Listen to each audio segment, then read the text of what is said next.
আচ্ছা, শিম তো আমরা অনেক রকমভাবেই রান্না করে খাই।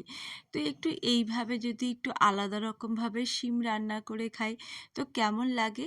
আর সত্যি বলছি বন্ধুরা, এটা এতটাই সহজ বানানো এবং এত সুন্দর খেতে লাগে তোমাদের আমি বলব যে এক থালা ভাত কিন্তু তোমরা এই দিয়েই খেয়ে নিতে পারবে এবং খুবই সামান্য উপকরণে কিন্তু এত সুন্দর একটা রান্না করে নিতে পারো খুব সহজে এবং খুব তাড়াতাড়ি।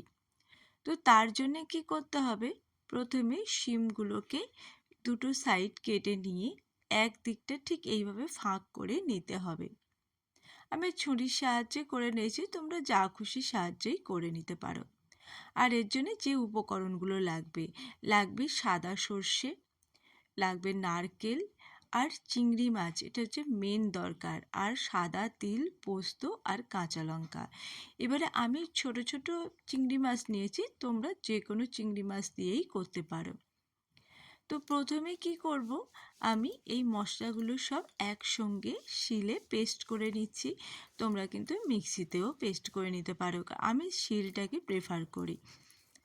তো বন্ধুরা, আমার রেসিপিগুলো তোমাদের কেমন লাগছে জানিও। যদি ভালো লাগে তাহলে লাইক, কমেন্ট আর শেয়ার করে দিতে ভুলো না।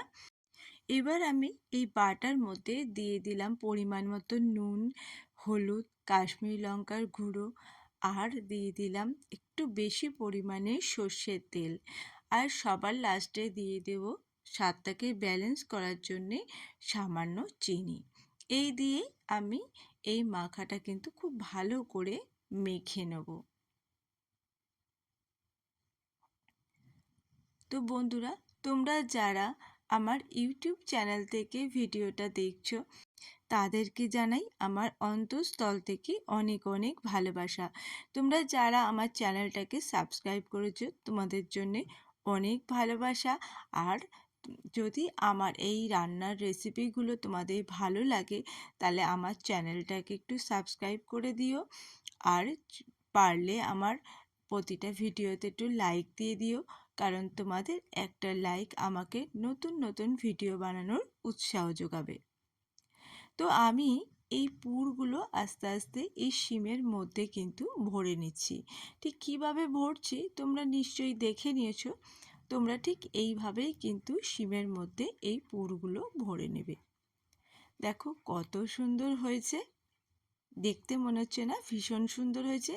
বিশ্বাস করো বন্ধুরা, খেতেও কিন্তু দুর্দান্ত লাগে। এইবারে কড়াইয়ের মধ্যে আমি নিয়ে নিলাম অল্প পরিমাণে সর্ষের তেল, আর দেওয়ার পরে আমি শিমগুলোকে এইভাবে দিয়ে আমি একটু ঢাকা দিয়ে রেখেছি। দুটো পিঠ ভালো করে ঢাকা দিয়ে দিয়ে কিন্তু কম আঁচে ভাজতে হবে।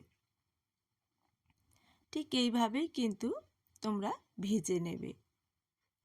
ঠিক দুটো পিঠ যদি তোমরা একটু ঢাকা দিয়ে দিয়ে কম আঁচে রাখো, তো মোটামুটি 5 থেকে 7 মিনিটের মধ্যেই কিন্তু আমাদের এইভাবে কিন্তু শিম ভাজাটা কিন্তু হয়ে যাবে। দেখো আমার কিন্তু এক প্রস্থ ভাজা হয়ে গেছে। এবারে আরেক প্রস্থ ভেজে নেব। তার আগে আমি এই শিমগুলো তুলে নিচ্ছি। দেখো কতটা নরম হয়ে গেছে। তো এইভাবে কিন্তু বাকি শিমগুলোকেও আমি ভেজে নিচ্ছি। দেখো কতটা লোভনীয় দেখতে হয়েছে। তো এইভাবে তোমরা অবশ্যই একবার করে খেয়ে আমাকে কিন্তু রিভিউ দিও বন্ধুরা।